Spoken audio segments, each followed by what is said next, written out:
बोलिए शेरा वाली मैया की।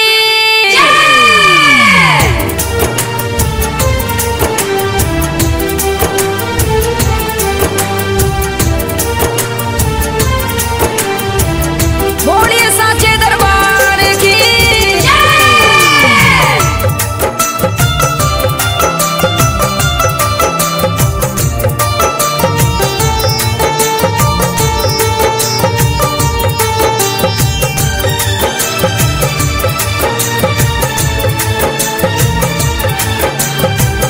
लाद पिया नारियल चुनरिया हो, माई के पूजन करब हो। लाद पिया नारियल चुनरिया हो, माई के पूजन करब हो। मानिला न हमारो कहनमा हो, मानिला न हमारो कहनमा हो, माई के पूजन करब हो। लाद पिया नारियल चुनरिया हो, माई के पूजन करब हो। लाद पिया नारियल चुनरिया हो, माई के पूजन करब हो।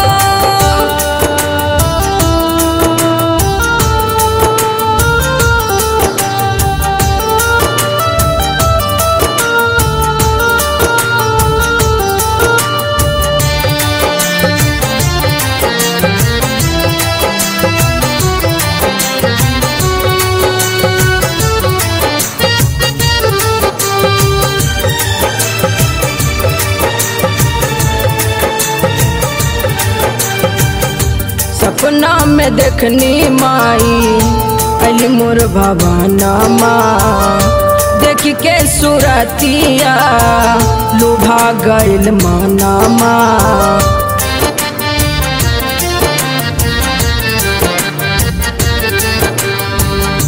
सपना में देखनी माई अली मोर भवानमा, देख के सुरतिया लुभा गइल मनमा। लागल बाटे हमारो ध्यानमा हो, लागल बाटे हमारो ध्यानमा हो, माई के पूजनमा करब हो। लाद पिया नारियल चुनरिया हो, माई के पूजनमा करब हो।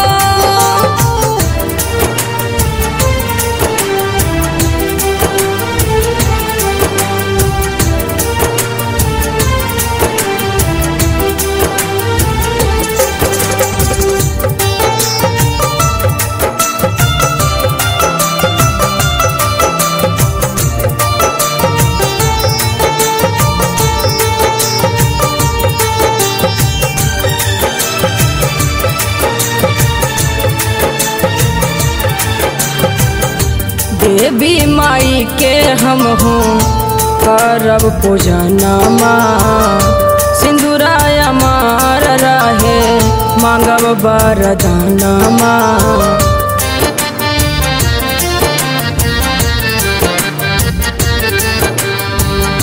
देवी माई के हम हो करब पूजनमा, सिंदूरा अमार रहे मांगब वरदानमा।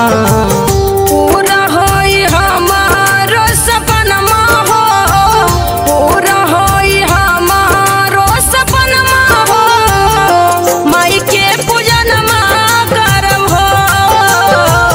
लाद पिया नारियल चुनरिया हो, माई के पूजनमा करब हो।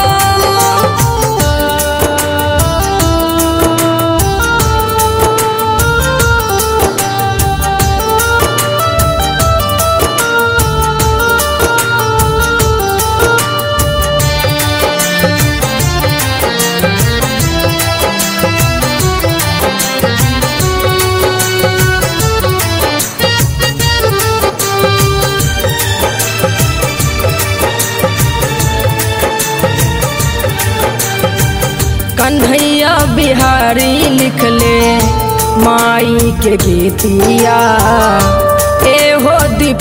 दीपक पिया माना हमर बतिया।